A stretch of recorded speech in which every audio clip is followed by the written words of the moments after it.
जय हिंद साथियों। सामान्य हिंदी से एक और उपयोगी मूक टेस्ट। आप सभी को पता होगा, रोजाना हम सामान्य हिंदी से दोस्तों एक मूक टेस्ट आप सभी को जरूर देते हैं और शाम के समय दोस्तों आप सभी को ये मूक टेस्ट दिया जाता है, जिसमें पीडीएफ दोस्तों आप सभी को फ्री ऑफ कॉस्ट दी जाती है। विद आंसर्स ये पीडीएफ आपको प्रोवाइड की जाती है। दोस्तों इन्हें बनाने में, टाइप करने में काफ़ी समय खर्च होता है। तो दोस्तों बस एक रिक्वेस्ट है आप सभी से, जो भी देखे एक किसी अपने अन्य फ्रेंड के पास में जरूर शेयर करना वीडियो को, ठीक है। चलिए दोस्तों, नंबर ऑफ क्वेश्चंस आज भी 50 हैं और मुक टेस्ट नंबर 5 है। टाइम बढ़ा दिया है, कल तक 18 मिनट था, आज दोस्तों इसे बढ़ाकर 20 मिनट कर दिया है, ठीक है। ये जो टेस्ट सीरीज आप सभी को प्रोवाइड की जा रही है दोस्तों, पब्लिक कैरियर यूट्यूब चैनल की तरफ से प्रोवाइड की जा रही है, ठीक है। चलिए मुक टेस्ट नंबर 5 है, डिस्कस करते हैं। ज्वाइन कीजिएगा हमारे यूट्यूब चैनल को। तो सबसे पहला क्वेश्चन है दोस्तों, सबसे पहला क्वेश्चन है, उसे क्या पता जिसे कभी कोई कष्ट ना हुआ हो, इसमें सर्वनाम कौन सा है। सर्वनाम यानी सबका नाम, संज्ञा के स्थान पर जो शब्द प्रयोग में लाए जाते हैं उन्हें क्या कहते हैं दोस्तों, सर्वनाम कहते हैं।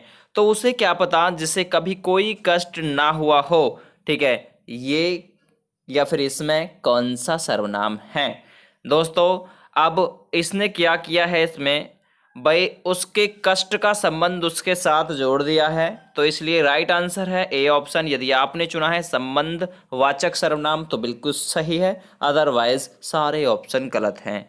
चलिए अगला क्वेश्चन देखिएगा, घंटी बजी कोई आया पंक्ति में कौन सा सर्वनाम है। अब सबसे पहले सर्वनाम का मैं थोड़ा आप सभी को दोस्तों डिटेल से बता दूं भी, जो सर्वनाम है कितने प्रकार के होते हैं। सर्वनाम 6 प्रकार के होते हैं, ये भी पूछा गया है। कौन कौन से, पुरुषवाचक, ठीक है, प्रश्नवाचक, संबंधवाचक, अनिश्चयवाचक, निश्चयवाचक और निजवाचक, ठीक है।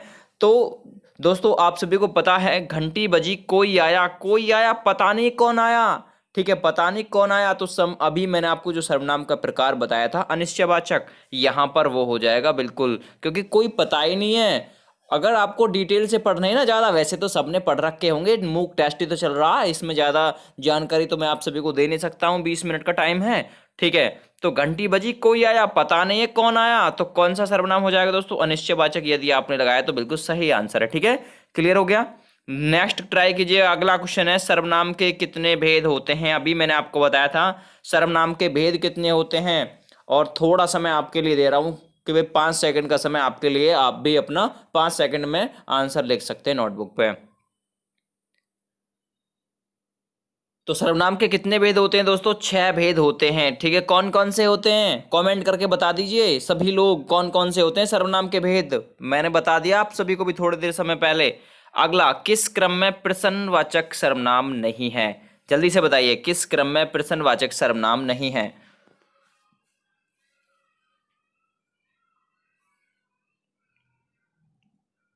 तो सही आंसर है दोस्तों तुम, यानी कि डी ऑप्शन यदि आपने लगाया तो बिल्कुल सही है, क्योंकि प्रश्नवाचक, प्रश्नवाचक के लिए दोस्तों कीवर्ड वाक्य में होना जरूरी है।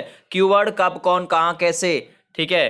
कब, कौन, कहां, कैसे, क्या, तो तीनों वर्ड आ गए, कौन, कैसे, क्या, ठीक है। तो ये दोस्तों इसमें प्रश्नवाचक है, कौन, कैसे, क्या, ठीक है। लेकिन तुम क्या है, तुम प्रश्नवाचक नहीं है, ठीक है। तुम और आप पुरुषवाचक सर्वनाम का एक भाग है, ठीक है।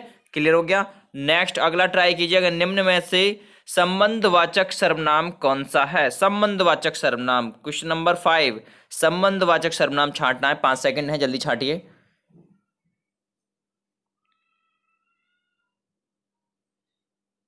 चलिए राइट आंसर है दोस्तों, जो सोएगा सो खोएगा, यानी सोने का संबंध खोने से ढूंढ दिया, ठीक है। बहुत कम समय रहता है, और आपको दोस्तों ज्यादा टाइम लेना है ना, तो वीडियो को बीच में रोकिए, बीच में रोक के अपना आंसर नोटबुक पर लिखिए, ठीक है, वरना दोस्तों काफी लंबी वीडियो हो जाएगी। तो वीडियो को बीच में रोकिएगा, जैसे ही क्वेश्चन आपको डिस्प्ले पर दिखाई दे वीडियो को रोक लीजिए। वीडियो रोकने के बाद में अपना आंसर अपनी नोटबुक पर लिखिए। नोटबुक में लिखने के बाद में वीडियो को पुनः पुनः आगे कर दीजिए, मतलब आगे बढ़ा दीजिए। अगला क्वेश्चन, क्वेश्चन नंबर 6, यह लड़का बहुत होशियार है में कौन सा विशेषण है। देखिएगा, विशेषण जो शब्द संज्ञा या सर्वनाम की विशेषता बताते हैं उन्हें क्या कहते हैं दोस्तों, उन्हें कहते हैं हम विशेषण, ठीक है। तो विशेषण कहते हैं। यह लड़का बहुत होशियार है, इसमें कौन सा विशेषण है दोस्तों, चलिए, इसमें है गुणवाचक विशेषण, क्योंकि उसकी होशियारी का गुण बताया कि भाई वो लड़का जो है ना वो होशियार है, तो होशियार क्या है, उसका एक गुण है। अब विशेषण दोस्तों कितने प्रकार के होते हैं, 4 प्रकार के होते हैं। कौन कौन से, सुन लीजिए ध्यान से। गुणवाचक विशेषण, संख्यावाचक विशेषण, परिमाणवाचक विशेषण, और एक होता है दोस्तों संकेतवाचक विशेषण। ठीक है, अगर आपसे पूछे प्रयोग की दृष्टि से विशेषण कितने प्रकार के होते हैं, तो 2 प्रकार के होते हैं प्रयोग की दृष्टि से। और आपसे डायरेक्टली पूछे विशेषण कितने प्रकार के, तो 4। प्रयोग लगा हुआ वर्ड मिले तो 2 प्रकार के। क्लियर हो गया। चलिए नेक्स्ट क्वेश्चन नंबर आपके लिए 7। ईमानदार व्यक्ति का सम्मान होता है, मैं दोस्तों किस शब्द में विशेषण है, किस शब्द में विशेषण है। ठीक है, किसकी वजह से दोस्तों उसका सम्मान हो रहा है, ये चीज सोचिए बस अपने आप में। देखिएगा 7 नंबर का राइट आंसर है दोस्तों बी ऑप्शन। ठीक है, बी ऑप्शन। और एक और चीज बता दूं आप सभी को, पिछले जो क्वेश्चन था ना इसमें गुणवाचक विशेषण 2 बार आया, तो इसका आंसर अगर यदि आपने बी और डी दोनों दिए ना तो भी सही है। ठीक है, क्योंकि इसमें 2 बार है। अगला, ईमानदार व्यक्ति का सम्मान होता है, इसमें कौन सा विशेषण है, तो दोस्तों इसमें जो शब्द है ना विशेषण, वो है ईमानदार शब्द विशेषण। यदि आपने बी ऑप्शन चुना है तो भाई मेरे सही है। चलिए अगला क्वेश्चन है क्वेश्चन नंबर 8। गर्म दूध पीना लाभदायक होता है, इसमें कौन सा विशेषण है। ठीक है, गर्म दूध पीना लाभदायक होता है, तो बताइए कौन सा विशेषण है। 4 प्रकार का होता है विशेषण, और प्रयोग की दृष्टि से 2 प्रकार का होता है। ठीक है, तो दोस्तों यदि आपने लगाया है गुणवाचक विशेषण, क्योंकि गर्म दूध है, आप कहोगे भाई परिमाणवाचक विशेषण, नहीं जी। ठीक है, गर्म दूध पीना लाभदायक है, दूध का गुण भी बता दिया कि गर्म दूध। ठीक है, तो इसलिए ए ऑप्शन बिल्कुल इसका सही आंसर हो जाएगा। नेक्स्ट देखिएगा अगला क्वेश्चन। चाय में थोड़ा दूध मिलाओ, किस शब्द में विशेषण है। चाय में थोड़ा मिला दो दूध। ठीक है, 9 नंबर क्वेश्चन। चलिए दोस्तों, यदि आपने दिया है थोड़ा मिलाओ थोड़ा, तो थोड़ा ही तो बता रहा है भाई, थोड़ा सा मिला दो, थोड़ा ही तो बताएगा उसकी विशेषता। तो सी ऑप्शन यदि आपने दिया है तो भाई मेरे सही है। ठीक है, नेक्स्ट अगला क्वेश्चन। परिश्रमी छात्र कभी असफल नहीं होते, मैं किस शब्द में दोस्तों विशेषण है। ठीक है, किस शब्द में विशेषण है, परिश्रमी छात्र कभी असफल नहीं होते। तो एक वर्ड ने दोस्तों इस पूरे की विशेषता बता रखी है, किसने, परिश्रमी ने। यदि आपने चुना है इसके लिए परिश्रमी यानी कि बी ऑप्शन, तो बिल्कुल सही है भाई मेरे, अदरवाइज सारे ऑप्शन गलत है। चलिए नेक्स्ट ट्राई कीजिएगा क्वेश्चन नंबर 11। तय वर्ग का उच्चारण स्थान है। ठीक है, तय वर्ग का उच्चारण स्थान कौन सा है, तय किसकी कैटेगरी में आता है, ये जो तय है। ठीक है दोस्तों, अब मैंने आपको कल की ट्रिक बताई थी, दंत यानी तय, इसमें तय आ रहा तो इसमें भी तय आ रहा, तो दंत की कैटेगरी में आता। अब दंते में दोस्तों कौन कौन से आते हैं ये भी आप लिख लीजिए भाई। तय तो आ गया, तय, तय के बाद में थ आ गया, ये थ के बाद में द आ गया, फिर द के बाद में दहधन, और फिर नैनल, ये आते हैं दोस्तों। पूरा तय वर्ग ये है, तय थ द ध न। ठीक है, तय वर्ग का उच्चारण स्थान क्या है दोस्तों, दंत। नेक्स्ट अगला क्वेश्चन, क्वेश्चन नंबर 12। पे वर्ग का उच्चारण स्थान है। ठीक है, पे वर्ग का उच्चारण स्थान है। और आज कोई कसर नहीं छोड़ रहा हूं दोस्तों, सारे जितने भी फैक्ट बनते हैं मैंने यहाँ पर आप सभी के लिए वो बताने की कोशिश की है। ठीक है, कल की मतलब कल आपकी शिकायत थी कि भाई हमें फैक्ट नहीं बताए जाते हैं, तो आज पूरे फैक्ट आपको बताए जा रहे हैं। पे वर्ग का उच्चारण स्थान क्या है दोस्तों, पे, होठ, मतलब इसकी अंदर से, पेट के अंदर से आवाज आती है, तो ओष्ठ। ठीक है, तो पे वर्ग का उच्चारण स्थान क्या है, ओष्ठ। अब पे वर्ग में दोस्तों कौन कौन से व्यंजन और आ जाते हैं, तो ये लिख लीजिएगा। पे पतंग, फे फल, बे बकरी, बे बट्टी और मैं मच्छी। दोस्तों ये आते हैं सारे के सारे, मैं भी नर्सरी वाला बच्चा बन गया। ठीक है, पे वर्ग का उच्चारण स्थान क्या है, ओष्ठ, और पे वर्ग में दोस्तों ये वर्ण आते हैं। Next question number 13। च वर्ग का उच्चारण स्थान क्या है, च। भाई मैंने आपको बताया था च फॉर चम्मच, और चम्मच कहां पर टकराई थी, तालू में। ठीक है, चम्मच लगी थी तालू में, आप कुछ खा रहे थे तालू में लगी थी, तो च वर्ग का उच्चारण स्थान क्या है दोस्तों, तालू, यानी बी ऑप्शन सही हो गया। अब च वर्ग में कौन कौन से आते हैं व्यंजन वो भी लिख लीजिए भाई। च चम्मच, छ छतरी, जय जहाज, और दोस्तों जय डंडा, और ये वाली अने खाली। ठीक है, लिख लीजिए आप अगर लिखना चाहें, च वर्ग में दोस्तों ये आते हैं। क्लियर हो गया। चलिए नेक्स्ट ट्राई कीजिएगा क्वेश्चन नंबर 14। वर्णों के इस समूह को क्या कहते हैं, यानी दोस्तों वर्णों का जो ग्रुप होगा जिसमें वर्ण शामिल होंगे उसे क्या कहेंगे। कमेंट करिए जल्दी से, सभी क्वेश्चन के आंसर दोस्तों कमेंट करके बताइएगा। राइट आंसर दोस्तों उसे कहते हैं वर्णमाला। ठीक है, वर्णों के समूह को क्या कहते हैं? वर्णमाला। अब जो वर्णमाला है दोस्तों, इसमें कुल अक्षर होते हैं 52, स्वर होते हैं 11। ठीक है, और व्यंजन होते हैं 33, और मूल रूप से स्वर पूछे तो मूल रूप से स्वर होते हैं 7। क्लियर हो गया? नेक्स्ट देखिएगा क्वेश्चन नंबर 15। अब आपका छत्रक, त्रिशूल और ज्ञानी, ये तीनों कौन से व्यंजन हैं? छत्रक, त्रिशूल, ज्ञानी, ये तीनों दोस्तों कौन से व्यंजन हैं? चलिए, राइट आंसर दोस्तों रहेगा संयुक्त व्यंजन है, यानी ये दो वर्णों मतलब दो के मेल से बने हैं। जो दो के मेल से बने दोस्तों उसे क्या कहेंगे? उसे कहेंगे हम संयुक्त व्यंजन। दो व्यंजनों के मेल से बने। अब मैं आपको बताऊं सबसे पहले जो छत्रक है ये किस किस के मेल से बना है। तो छत्रक का याद रखिएगा, आधा क है छत्रक में प्लस षटकोण वाली स है, तब जाकर क्या बना है? छत्रक बना है। लिख लिया। अब ये जो त्रय है, त्रय यानी त्रिशूल वाला त्रय, ये किस किस से बना है? इसमें दोस्तों आधा तो क्या है? आधा तो दोस्तों इसमें मतलब तय है, और आधा ही इसमें दोस्तों क्या है? रे। जब बना है आपका त्रय। क्लियर हो गया? चलिए अब मैं आपको बताता हूं दोस्तों कि जो ज्ञानी है, ज्ञानी वर्ड ये वाला, ये किस किस के मेल से बना है? इसमें आधा जय है प्लस अंगा वाला ए है। ठीक है, अणय है ये फिर क्या बन गया? ज्ञानी। और मैं आपको बता रहा हूं एक और होता है दोस्तों श्राब, ये वाला श्राब, ये किस किस के मेल से बना है? क्योंकि ये भी एक संयुक्त व्यंजन है श्राब भी। श्राब में दोस्तों आधा स होता है प्लस पूरा रह होता है, तो क्या बनता है मिलाकर? श्राब। ठीक है भाई, मिलाकर देख लीजिएगा यही बैठेगा। तो छत्रक, त्रिशूल और ज्ञानी क्या है? संयुक्त व्यंजन है। अगला, पुस्तक कौन सा शब्द है? भाई ये क्वेश्चन आ गया अब आपका वैसा।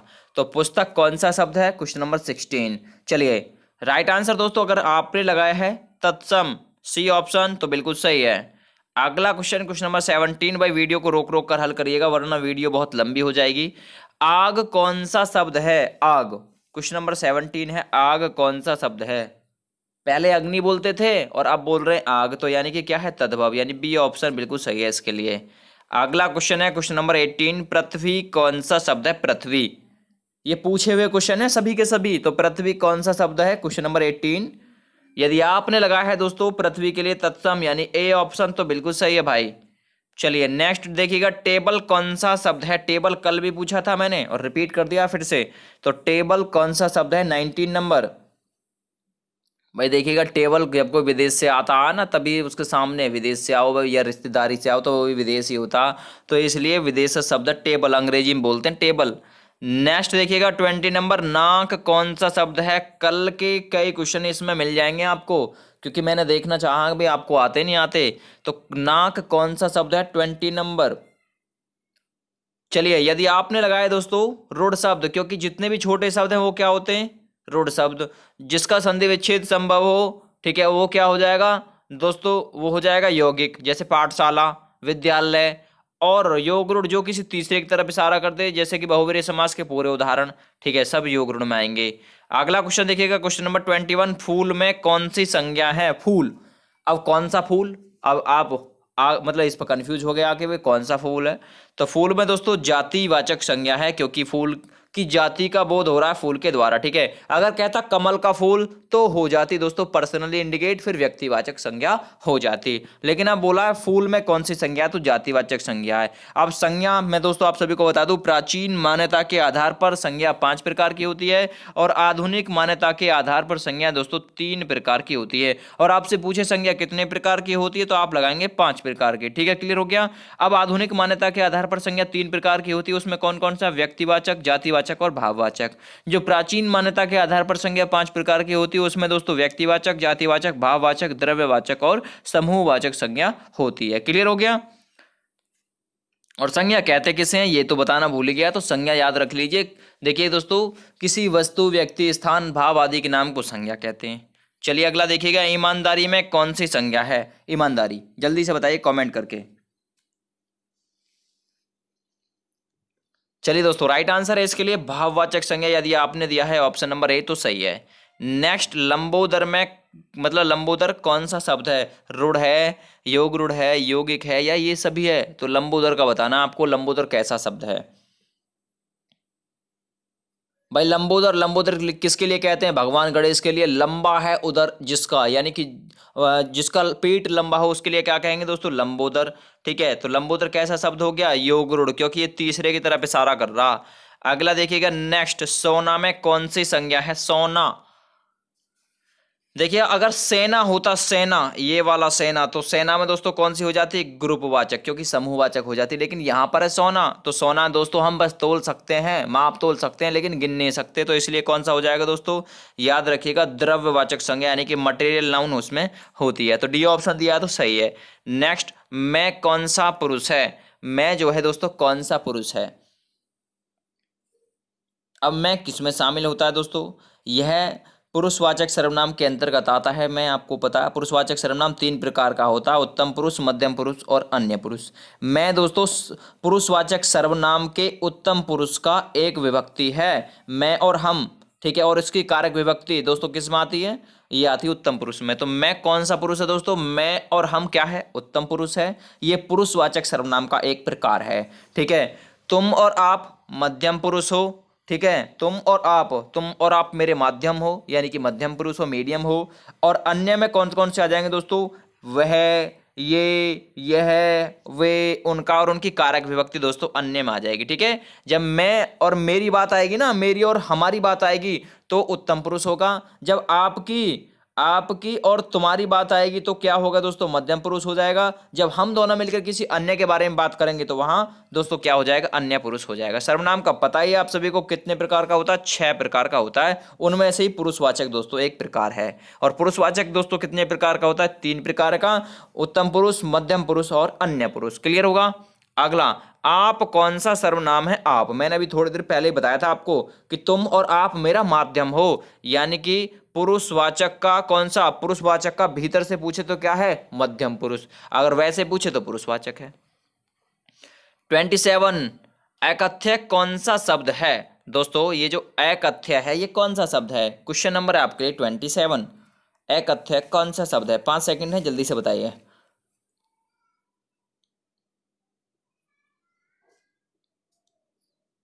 चलिए दोस्तों, तो राइट आंसर है इसके लिए ये है दोस्तों आपका तत्सम। ठीक है, एकथ्य कौन सा है? तत्सम, यानी कि 27 नंबर के लिए आपने लगाया डी ऑप्शन, तो सही है दोस्तों। इसका तद्भव रूप भी लिख लीजिए, तो तद्भव रूप होता है एकथ्य का अकथ। ठीक है, ये वाला। ठीक है, एक थे। क्लियर हो गया? नेक्स्ट देखिएगा अगला, अमीर कौन सा शब्द है? दोस्तों अमीर, अमीर की ट्रिक भी बता दूंगा, आप सभी को याद भी रहेगी। चलिए 28 नंबर का दोस्तों, अगर आपने लगाया है राइट ऑप्शन बी ऑप्शन, विदेशज, या भाई अमीर बनने के सपने तो विदेश में जाकर ही ज्यादातर लोग देखते हैं ना, और विदेश से पैसा अच्छा मिल जाता। ठीक है, तो यानी कि विदेशज शब्द है। क्लियर हो गया? नेक्स्ट देखिएगा अगला क्वेश्चन 29 नंबर, खिचड़ी कौन सा शब्द है? भाई अपनी खिचड़ी हम कहाँ पकाएंगे? अपनी खिचड़ी तो अपने घर के अंदर ही पकाएंगे ना, तो यानी कि हम खिचड़ी कैसा हो जाएगा दोस्तों? देशज शब्द, यानी 29 नंबर का सी ऑप्शन बिल्कुल सही होगा। चलिए 30 नंबर का देखिए, अब काला विशेषण है, यानी काला जो है दोस्तों, काला वर्ड इसमें कौन सा विशेषण है? काला, भूरा, गोरा, ठीक है, सफेद, पीला, हरा, बैंगनी। तो दोस्तों अगर कोई सा वर्ड मिले तो कौन सा हो जाएगा इसमें? ठीक है, देखिए काला जो है ये किसी की विशेषता बता सकता है। वह लड़का बहुत काला, वो भैंस बहुत काली है। तो काली यानी कि क्या बता रहा है उसका दोस्तों? उसका गुण बता रहा है, तो इसलिए गुणवाचक विशेषण है काला। ठीक है, बी ऑप्शन सही है। 30 नंबर का बी ऑप्शन बिल्कुल राइट है। चलिए नेक्स्ट देखिएगा, कोई में कौन सा विशेषण है? कोई, कोई में कौन सा विशेषण है?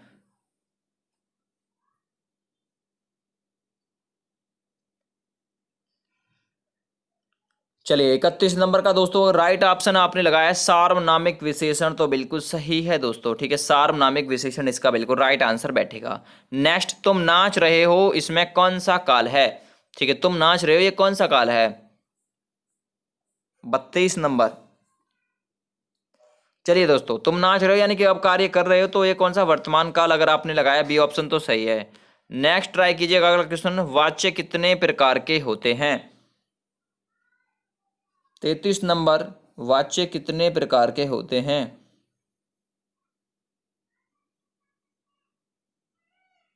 दोस्तों वाच्य 3 प्रकार के होते हैं, और कौन कौन से होते हैं आप लोग मुझे कमेंट करके बताएंगे, ठीक है। वाच्य कौन कौन से होते हैं, जैसे कर्म वाच्य, भाव वाच्य, एक और होता है, आप वो मुझे कमेंट करके बताइए, ठीक है। नेक्स्ट एक होता है दोस्तों क्या, कृतवाच्य। यस। नवयुवक में कौन सा समास है? नव है जो युवक, है जो पे टूट रहा, तो नवयुवक में कौन सा समास है? 34 नंबर। तोड़ के देखिएगा, तोड़ के देखने से पता लग जाता। नव है जो युवक, यानी कि है जो पे टूट रहा, तो है पे और जो पे कोई टूटेगा तो उसमें कौन सा होता है? कर्मधारय समास होता है, क्योंकि हमारा कर्म है, ठीक है। कर्म है यानी जो है पे टूटेगा और जो पे टूटेगा, तो वो क्या हो जाएगा दोस्तों? 34 नंबर का राइट ऑप्शन बैठेगा, कर्मधारय समास, ठीक है। डी ऑप्शन बिल्कुल सही है। नेक्स्ट देखिएगा 35 नंबर, प्रतिदिन में कौन सा समास है? दोस्तों प्रतिदिन, हो हाथों हाथ, साथों साथ, यथाशक्ति, ठीक है, यथासंभव, इनमें कौन सा समास होता है? भाई प्रतिदिन में भी वही समास बैठेगा। तो 35 नंबर, यदि दोस्तों इसके लिए आपने लगाया सी ऑप्शन अवयवी भाव समास, तो बिल्कुल सही है भाई। अगला देखिएगा नेक्स्ट, नाक कौन सा लिंग है? नाक जो वर्ड है इसमें कौन सा लिंग है भाई? लिंग छांटने के लिए, वचन छांटने के लिए मेरा, मेरी और मेरे लगा के देख लीजिएगा। बस अगर वाक्य मेरी से बन जाए तो वो स्त्रीलिंग है, अगर वाक्य मेरे से बने तो वो क्या होगा दोस्तों? अगर वाक्य मेरा से बने तो क्या होगा भाई? पुल्लिंग हो जाएगा। जैसे कि नाक है, अब नाक के लिए आप मेरा नाक बोलोगे? नहीं, मेरी नाक बोलोगे। तो मेरी नाक यानी कि क्या हो, कैसा वर्ड है दोस्तों? स्त्रीलिंग है, नाक वर्ड। नेक्स्ट देखिएगा अगला क्वेश्चन, देशभक्ति में कौन सा समास है? अब देशभक्ति को तोड़कर देख लीजिए एक बार जल्दी से। देशभक्ति में हो जाएगा दोस्तों देश के लिए भक्ति, और के लिए कहां पर आता है? तत्पुरुष समास में, यानी कि सी ऑप्शन सही है। नेक्स्ट, नीलकंठ में कौन सा समास है भाई? नीलकंठ, नीला है कंठ जिसका, अर्थात किसके लिए बोलते हैं? चलिए राइट आंसर बैठेगा दोस्तों, नीला है कंठ जिसका, यानी कि भगवान शिव के लिए बोलते हैं नीलकंठ। नेक्स्ट 39 नंबर, पाप पुण्य में कौन सा समास है? इस योजक चिन्ह को देख के आपको एक बात याद आ रही होगी, पाप पुण्य में कौन सा समास है? चलिए दोस्तों, द्वंद्व युद्ध, पाप पुण्य, माता पिता, भाई बहन, सब में ये योजक चिन्ह मिलता है, तो जहां भी योजक चिन्ह आपको मिले ना, तो वहां हो जाएगा दोस्तों द्वंद्व, यानी कि सी ऑप्शन सही है भाई मेरे। नेक्स्ट 39 हो गया। 40 नंबर देखिए, दोपहर में कौन सा समास है? दोपहर, ठीक है, दोपहर में कौन सा समास है? 40 नंबर क्वेश्चन। और कितने बैठ रहे हैं 50 में से, वो भी बता दीजिएगा सही।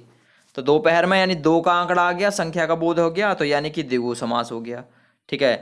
चलिए नेक्स्ट देखिएगा अगला क्वेश्चन, मैं आज नहीं पढ़ूंगा, वाक्य में या फिर वाक्य जो है वो कौन सा है? मैं आज नहीं पढ़ूंगा, मैं बोल रहा हूं आज नहीं पढ़ूंगा, ये वाक्य कैसा है?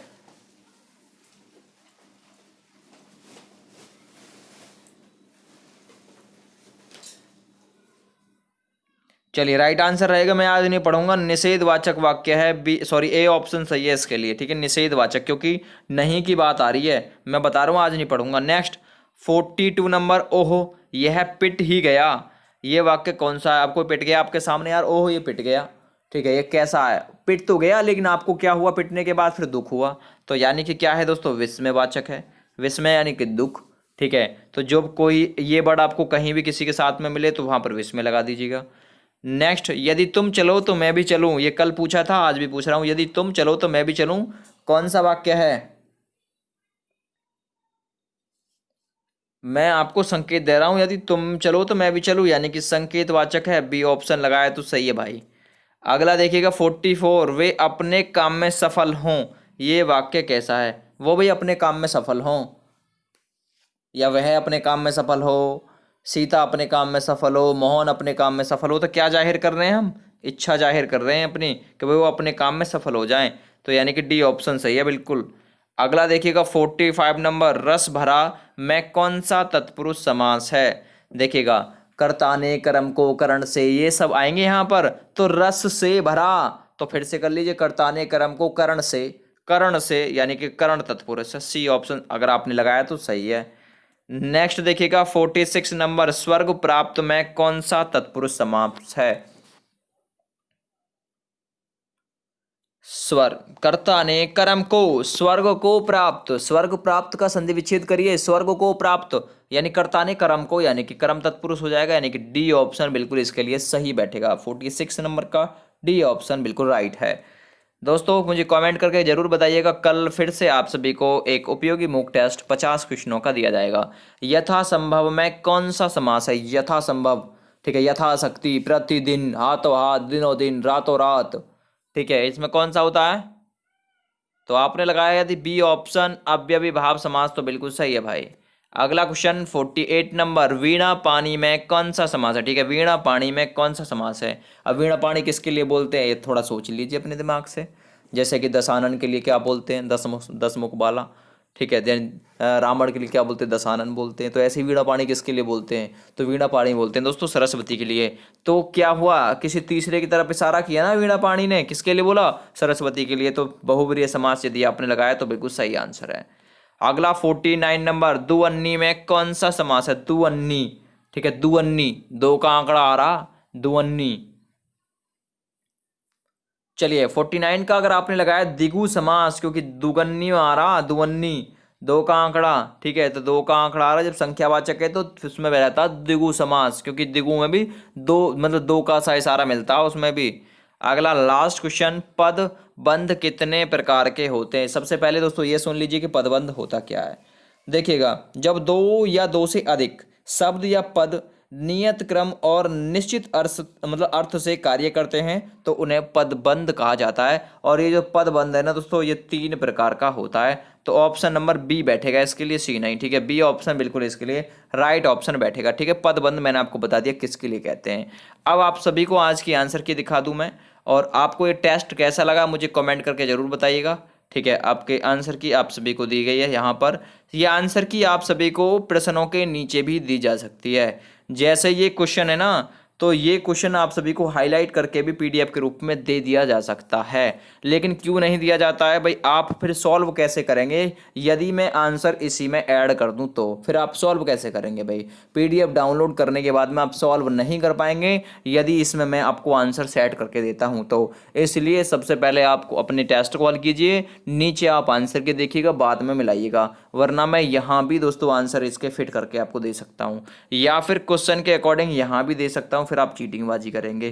तो इसलिए ठीक नहीं है, अपना नीचे ही ठीक है, जैसे हाथ की लिख के दे रहा हूँ, ठीक है। वरना आंसर की जैसे मैं इन क्वेश्चनों को टाइप कर रहा हूँ ना, ऐसे ही यहाँ भी दे सकता हूँ। ए इसका आंसर हो गया, बी इसका आंसर हो गया, ऐसे भी दे सकता हूँ, ठीक है। पर न्यू मतलब इसलिए नहीं दे रहा हूँ भाई, आप फिर चीटिंगबाजी करने लगेंगे तो इससे ठीक नहीं है। फिलहाल thank you and bye bye.